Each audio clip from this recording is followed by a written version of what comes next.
Welcome to the Road to the Trials podcast. Today on the show, we are talking to Theresa Hailey. Theresa has qualified for the last two Olympic trials, and at the one in Atlanta, she ran a PR in that race on an incredibly difficult course.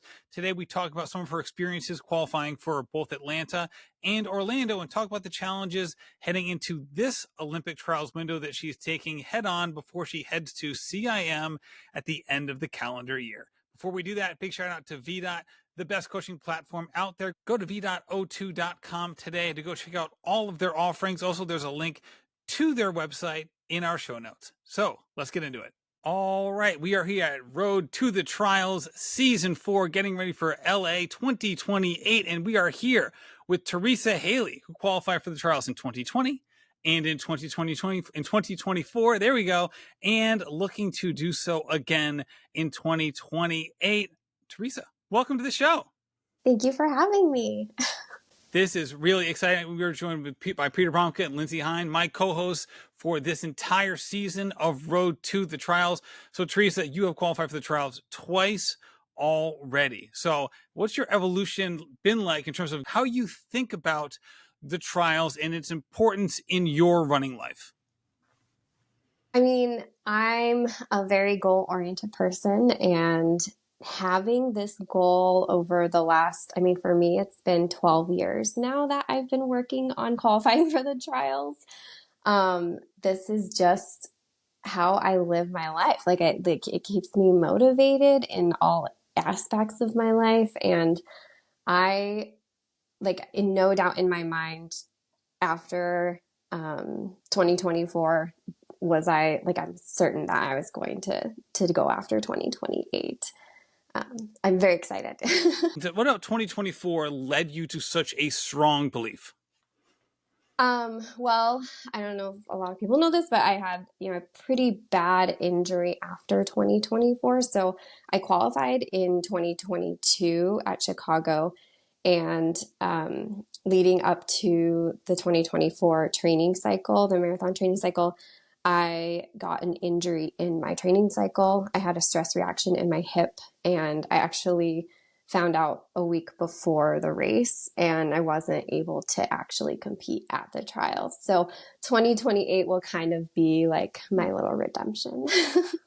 And when did the trials start to percolate for you as not only something that was potentially on the horizon, but what has now become a foundational element of your running career? I think I started really seriously considering it it was 2013, 2014, when I ran a 2:55 at CIM. And then at the time, the standard, I believe, was 2:45, or it was 2:43, and then relaxed to 2:45 later. But in my mind, 10 minutes on a marathon was nothing when the first marathon I ran was a 3:15. So dropping from 3:15 to 2:55, there was no doubt in my mind that, 2:43 was feasible. So I've been kind of chasing after those numbers since, 2013, 2014. And,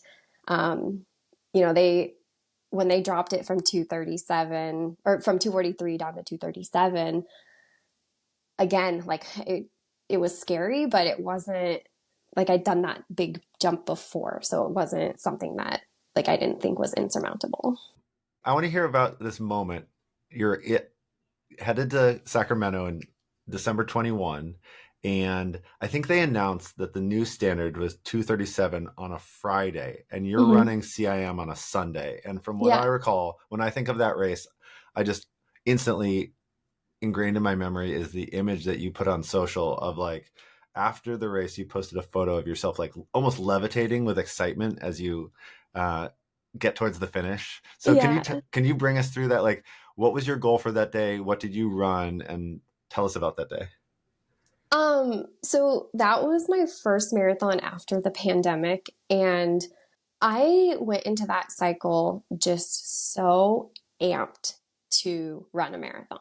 My body was so fresh. I didn't spend the pandemic overtraining. I kind of dropped down to 40 miles a week and did little virtual races here and there.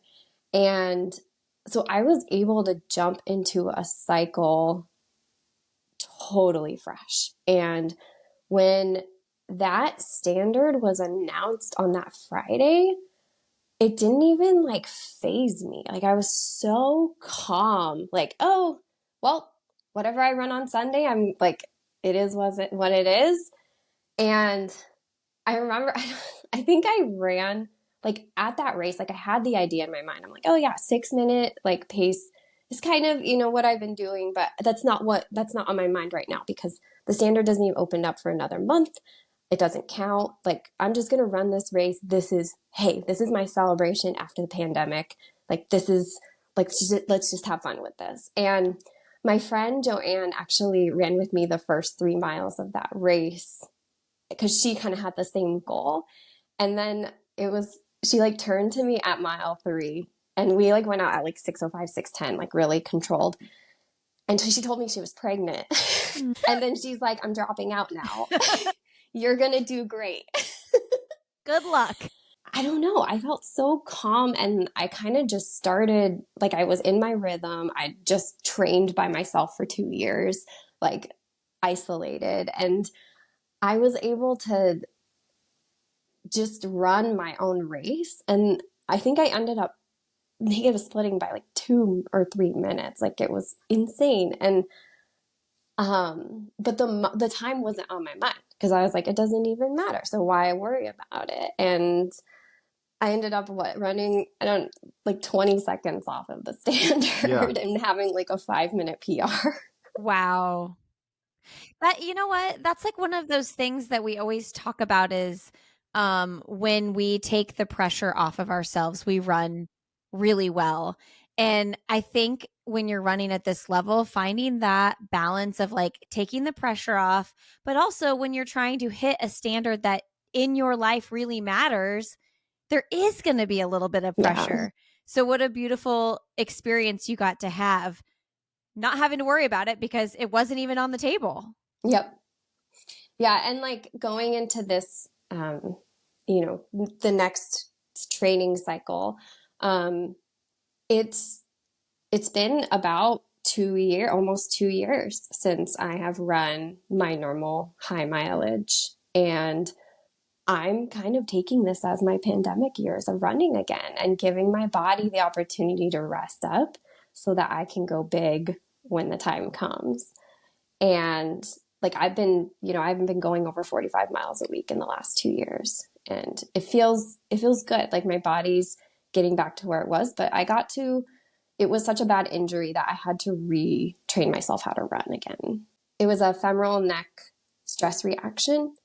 And there was something going on with my hip where I did learn to compensate the wrong way. And I created this new habit and I had to go to someone, a PT, and do a gait analysis. And we had to start from square one all over again last summer. And I've just been kind of getting back into my normal routine of training. And I'm being patient and I'll, spoiler, I'm running CIM in December and I'm really going to go after that standard and see what I can do. And I'm just waiting to start my training at the end of September for that. Now, a femoral neck stress fracture or stress reaction is as serious as it gets. I mean, there's Yes. not many worse kind of injuries that you can get from a stress reaction or stress fracture standpoint.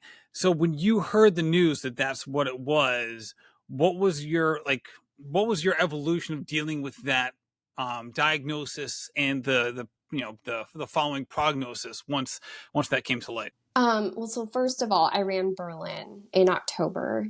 And what was that? End of September. And I took almost a month off from running. And when I went back into training for the trials, my legs just felt like they never recovered from the race, even after time off. And I had a great race. Like there was nothing weird about it. And then all of December, I was like trying to train through injury. And finally, like the week after Christmas, I went out for a run and like I couldn't run without hip pain. And I waited a month. I did a lot of cross training. I waited a month to go get an MRI. Well, it also takes a long time to get an MRI, but Essentially I like could not run on it. But we thought it was like something else. Like it didn't feel like it could be bone. Like it felt like it was my psoas or, something muscular. And after getting the diagnosis, essentially they say like non-weight bearing, like you cannot, like you should be on crutches. Fortunately, like mine wasn't that bad. Like the reaction, like, so stress reaction is just like, it was like edema. So it was swelling. There wasn't actually like a fracture yet. So I was able to like walk, but the recommendation is even if it's just a reaction, it's like 13 to 16 weeks of non-activity. So I couldn't run for like 3 to 4 months. And fortunately, I got like a bike trainer. My friend let me borrow his bike trainer, and because I need some type of activity every day. That's just how I am. And I had a lot of people like biking with me, or like other people going through injuries, and I would we'd talk to each other. And I went to we have this altitude gym in Portland called Evolution Healthcare and Fitness, and they were so awesome. They like sponsored me, and they're still sponsoring me with the gym, and I would do biking at altitude. So then when I started running again, I like aerobically, I was totally fine. I just had to like focus on my training, like my, getting back into running again. But it was like my PT and I worked on like the evolution was like biking, and then Alter G, and then hill climbing, like so going on a treadmill, like in the altitude room. At different inclines, like increasing the incline and then increasing the incline with weight. So I'd have a backpack with weight. So a lot of like mountain climbers use this gym. So they had all those, like all that stuff there for me. So you were training like a trail runner all of a sudden. Yeah, pretty much. But I was like, I don't know, I didn't have anything else going on. So that was what I chose to put my energy into.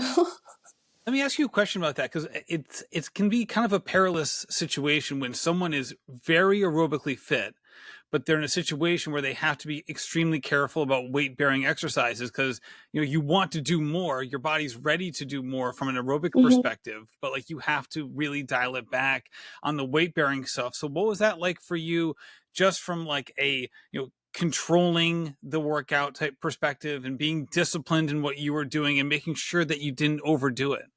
Yeah, so that's the beauty of an altitude gym. So this gym, it has a room mimics, it's like 10,000 feet elevation up to 13,000 feet at the end of the week. So I wasn't tempted to over push myself, overexert myself to get my heart rate up. I could go on a like semi-hard bike ride and get up to 145, 150 beats per minute for an hour without like hurting myself more. Like it was super easy to get my heart rate elevated. So it like removed that temptation. Road to the Trials is supported by V.O2. This is the best training platform out there for coaches and runners. Whether you're coaching hundreds of runners or 5 runners or a dozen runners, this platform is versatile for all types of coaches. It is so simple to use. It has simplified my coaching experience, and I know you're going to love it once you try it out.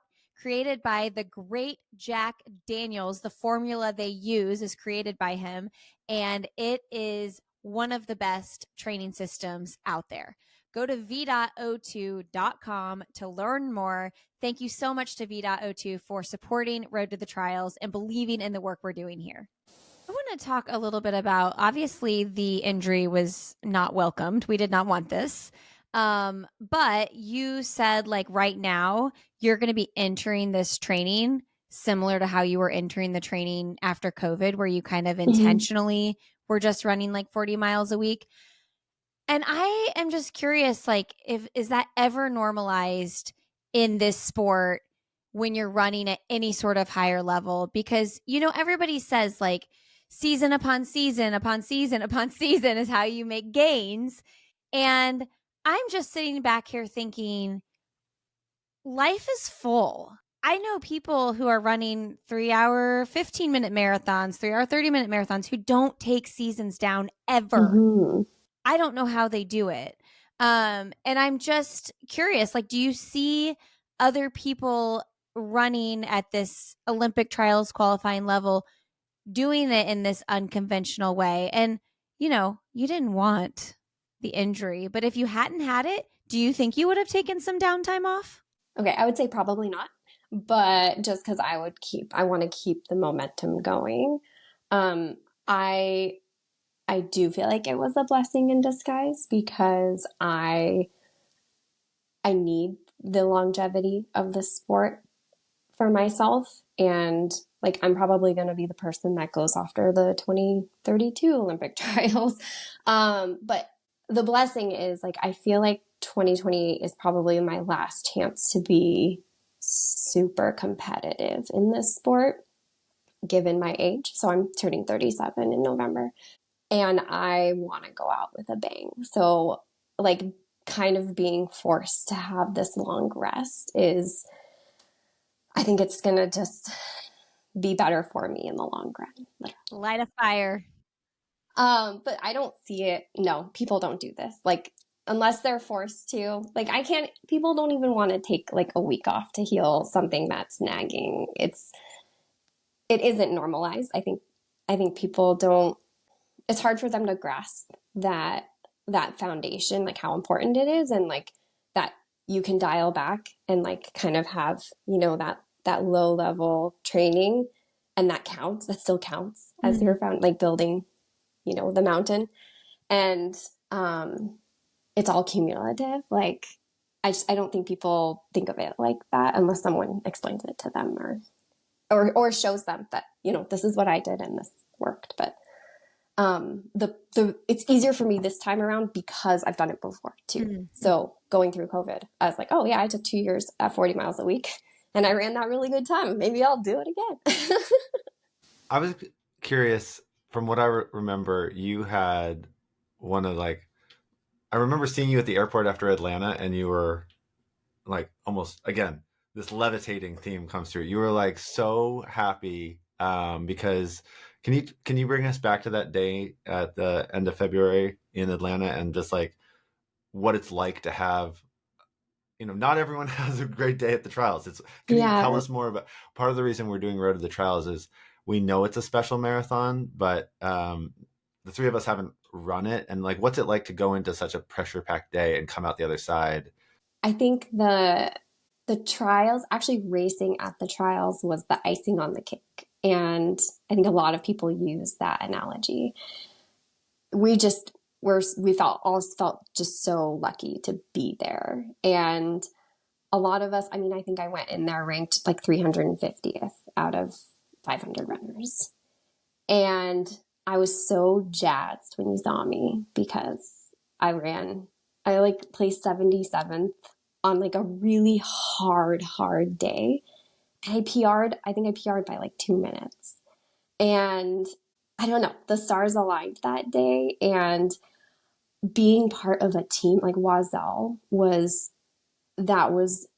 they made it so much fun. Like the weekend was about celebrating us. And like, I'll never forget like all the pre-race stuff we did. And then the after party, we had like they did a fashion show and I got to be in the fashion show and I got to do my dance moves. And like, I just like, it was the best day of my life. Wait, tell me about these dance moves, because I think we've been at some party or another, but I remember hearing the next day, like, Theresa blew the dance party apart. Like, I don't know what it is, but after marathons, I can like break dance. It's weird. I need a video of this. And Theresa, what is your favorite kind of music to dance to? What are your jams? I mean, it's like whatever beat you can break dance to. Like, I don't know, like a hip hop, like, I don't know. I can't even tell you. Like, I couldn't look one up right now. Like, you have to be there and it just has to come to you. And then all of a sudden, Teresa's on the floor spinning. Are you spinning on your head? Can you get on your head? No, I do like, I don't know, like I'm up high and my legs are in the air. Oh my gosh. Yeah, this there's is like so a real cool. inversion from what I've heard. This is her hidden talent. I mean, it's only hidden to some of us. I've heard the word on the street is like marathon legs. The secret to dancing on marathon legs is you take them out of the equation and you just go like handstand. Side up. So good. Oh my goodness. 2-minute PR on that Atlanta course on that day. That's just absolutely wild. One fact we might need to come up with for this series is how many people actually PR'd on that course on that day? Somebody knows that answer. I've heard about them, but they're rare. They've heard about them, but they're rare. Theresa, I remember talking to you after Chicago when you then qualified for the trials once the standard was dropped to 237. Mm-hmm. I wonder in training for that time, like how much did you have to elevate your game and like focus? She's laughing. Well, I'm laughing because 10 weeks prior to that race, I got COVID. And I had just taken 2 weeks off because I had to go to England for work. So I got COVID on my way back from work. Oof. So I actually had to take 4 weeks off. And my training cycle for Chicago was 8 weeks. Wow. And there was no tape. Like there was basically, like the taper actually ended up being a forced taper because we were going to train through it. But my quad was super tight, like a week out from the race. And I had to like back it off. So my training was anything but elevated. I think I was running on a lot of joy there. That's okay. I love that. I was running on a lot of joy there because the mental side of this is clearly something that you have dialed in. And it seems like a really healthy way. Where does that come from? What are you telling yourself in these situations? At one point, I think it was 2019, I had a really bad race at Boston and I was like devastated about the outcome. And going into the trials, I started to really work on my mental game. And I have not had a bad race since mentally. We're talking about now maybe 4 or 5 marathons. Like I have unlocked the mental side of marathoning, and a lot of it's positive self-talk, purely positive self-talk. It's getting rid of the negative thoughts. It's encouraging others, supporting others, and because I haven't been able to race recently, I'm just now thinking of this. Like I haven't been able to race very much at all in the last 2 years. I've been helping other people with their training, and I'm getting the opportunity to like encourage them and support them and help them with the mental side of things. And I actually like helped a girl on my team train for Eugene this year. Like it was her first marathon. And I did like a lot of her long runs with her, and I was like coaching her on the mental side of it. And she had like the greatest race. Like she didn't bonk. She didn't have any negative thoughts. And I'm like, man, I should be like a mental, like a coach for this kind of thing because it's so powerful in the marathon. And I think if more people worked on this and prioritized it, a lot more people would have breakthroughs in their racing. I need to follow up here. I'm sure we're all thinking the same question right now between Peter, Lindsay, and myself. So in addition to the positive self-talk, what is like the baseline, like foundational, like things that you would describe yourself like feeling during race day? Like, are you coming from like you're like neutral and then you're being positive self-talk? Is it like you're joy-filled and then there's the positive self-talk, or is it like a quiet determination? How would you describe like the baseline level that the positive self-talk kind of gets grafted onto? I would say that, so baseline, like I go into a race the night before. It starts with the night before. And that's kind of where I've gotten into the habit of reading my training journal and like looking at all the things that I've accomplished over the last couple of months, or, you know, the training cycle. And, you know, in Kara Goucher's book, Strong, like one of the things that stood out to me was she would document all the things that went well in a workout. She never document the negatives. So then when you go back and read that, you're only seeing the positives. And so there's like nothing, you fill that positive cup full and there's no room for negativity to seep in. And I've definitely said that before. Like, I think she, like that one thing started kind of the cascade effect of, okay, I'm going to read this journal before my race. And then the next morning, like, I'm just going to stay calm. And like marathons, I don't get nervous for marathons anymore. Like the race is so long. Like I'm the person that goes out at a 6:30 mile and then, you know, makes up for it the rest of the race, because those first few miles to me, like if you go out too fast, you ruin the day. But I think like entering the race, like, okay, that first mile is like getting settled in. And then once you're settled in, you're like in it, you don't have to think about it. And like having the structure in the race of like when you need to fuel and when like you should draft someone, like if there's a headwind or, you know, like I guess making it super tactical, it kind of removes like the emotion that like behind the marathon.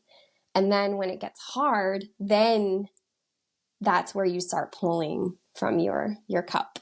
And it does get hard. Like it always gets hard. But if you have positive things flowing in, like, or positive things to grasp and pull from, like it's I don't know, it's just easier to overcome the hard moments and get yourself out, I guess.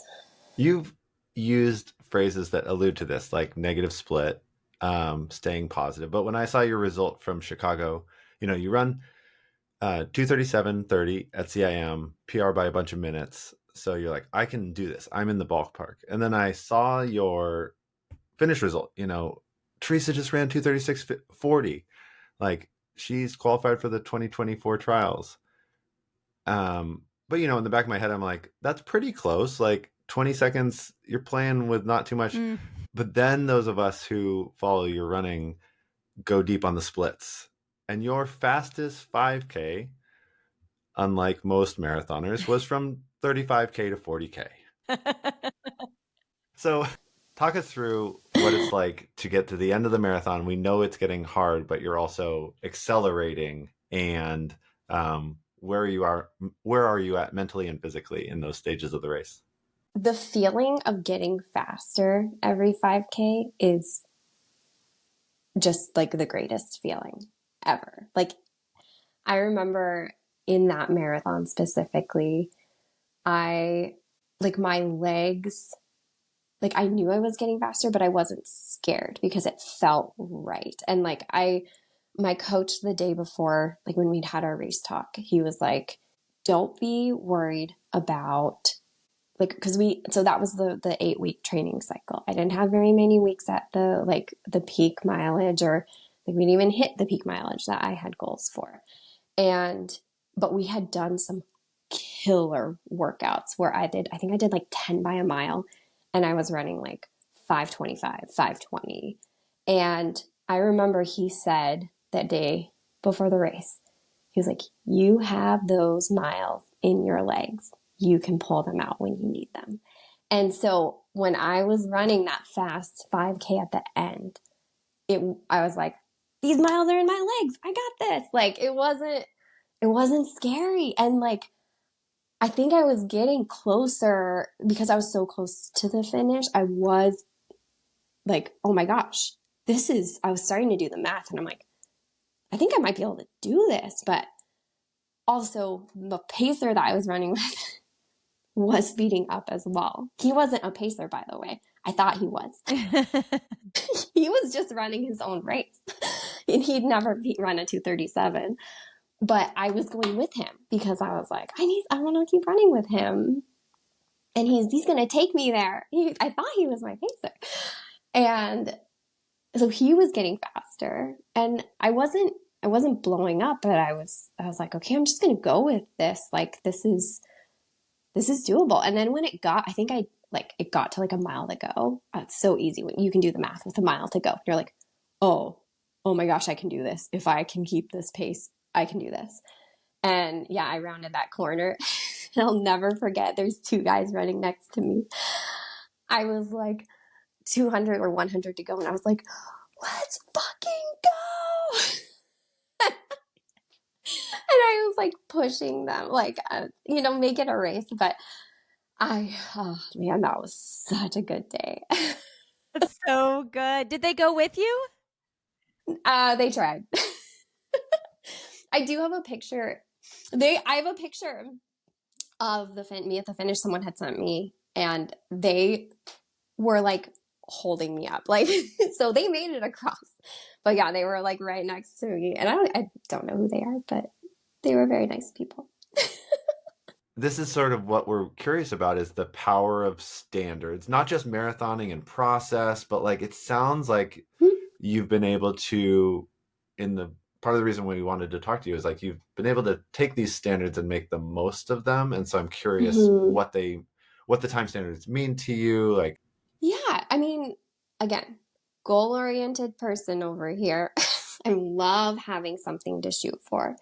I think it helps that my dream goal is breaking 2:30. So having that be faster than all the other standards that have been out there, I think makes it a little bit easier for me to not get tripped up on having this other standard in my mind. Like, that's like, yeah. I didn't know that. That's exciting. Yeah. I mean, it's been there in the back of my mind for a long time. So cool. And become more realistic with running a 2:36. Yeah, for sure. So the question I was going to ask, I think, honestly, truly, aside from maybe Courtney DeWalter, you might be the only person I've ever interviewed who says they truly don't get nervous before a race. And I don't even know if I made that up about Courtney. I just assume she doesn't. But I would say it's only the marathon. It's only the marathon. So nervous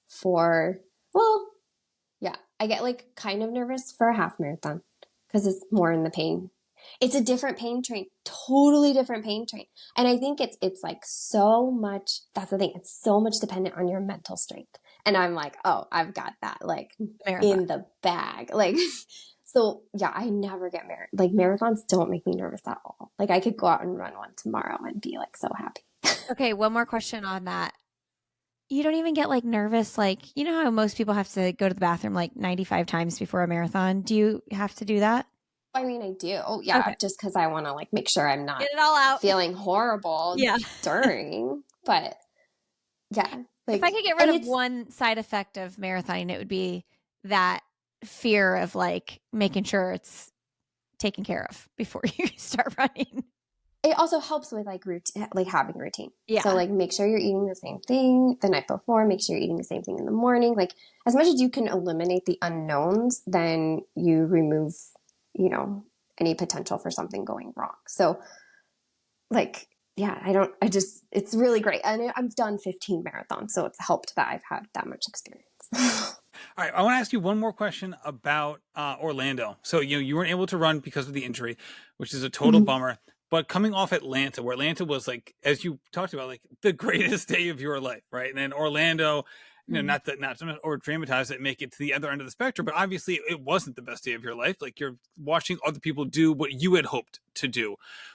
What was it like if you had like your emotions pie? How much of that was like sadness at not being there, and how much was it like determination? Like I want to get back. I need to get back to this. Well, I did go because I had tickets and a hotel and everything kind of already figured out. My family, my parents were going, my sister was going, some of my coworkers flew out to come watch. So it kind of became this, like weekend where they were so awesome and they were like, we're here to support you. And we all watched the race together and it was really good. Like it was honestly like, I'm so glad I did it. And I got to be there for my friend, like Carrie Mack and teammate, and support her through the whole weekend. And she took me along, you know, for everything. She's like, come spend time with me in my room, come hang out. Like, and I was also part of Dreamweaver and they were so supportive. And like, they had their hospitality suite and they had like, you know, all the stuff for the people that were running. And they're like, Tracy, you're part of this. Like you qualified. It doesn't matter that you're not racing tomorrow. Like they had like a whole bag of like filled with like stuff, like gear and letters from people, from teammates, from other Dreamweaver runners.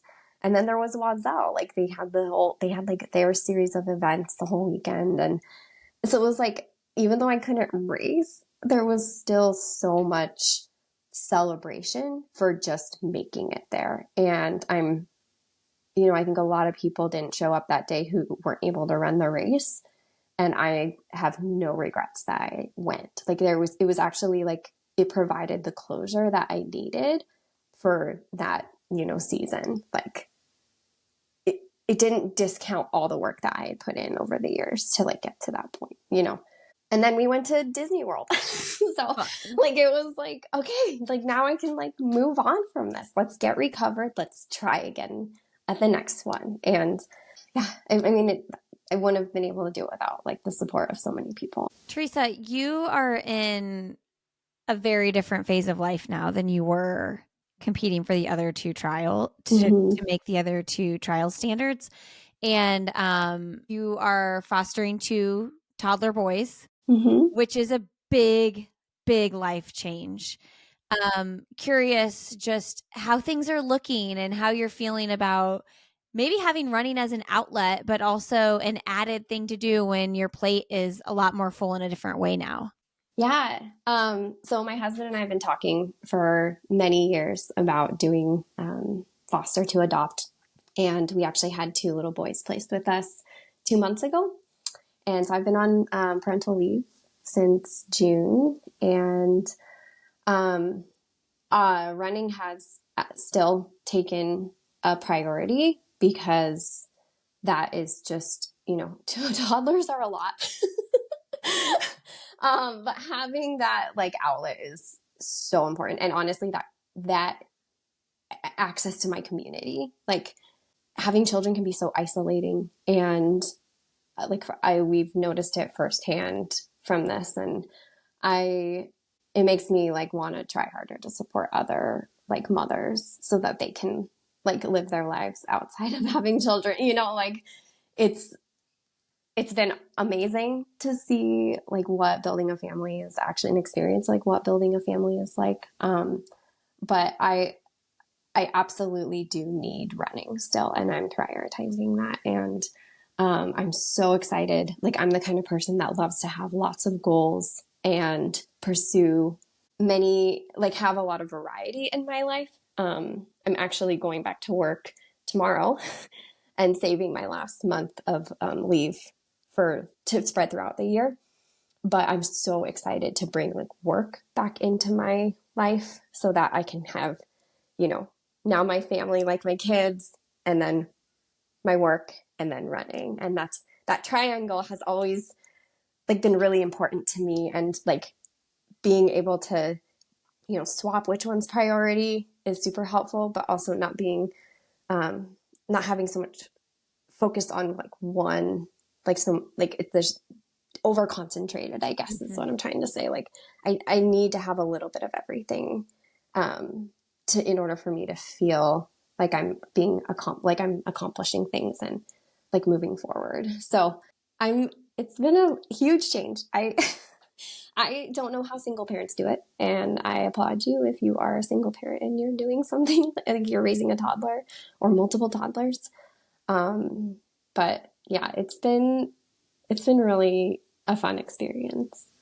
All right, Theresa, thank you so much for joining us. We obviously are rooting for you at CIM. There's no question about that. Before we get going, we want to ask our final question. We're going to try to do it at the end of every episode. And that is, when you imagine yourself crossing the finish line in LA in 2028, is there a move or a pose you see yourself doing as you cross that line?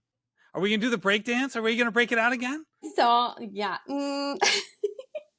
I think I'm like notoriously put my hands up, and maybe I'll be breaking that tape, you know? That's what I'll be going There for. you go. Wait, I have one more question. Yeah. What is your message to someone who is trying to get the standard for the first time? Don't put too much focus on the mileage, the volume. Like, spend an equal amount of time focusing on the mental game. Theresa, thank you so much. Thank you for having me. It was so fun. We can't wait to have you back on again to hear about future race endeavors. It's going to be great.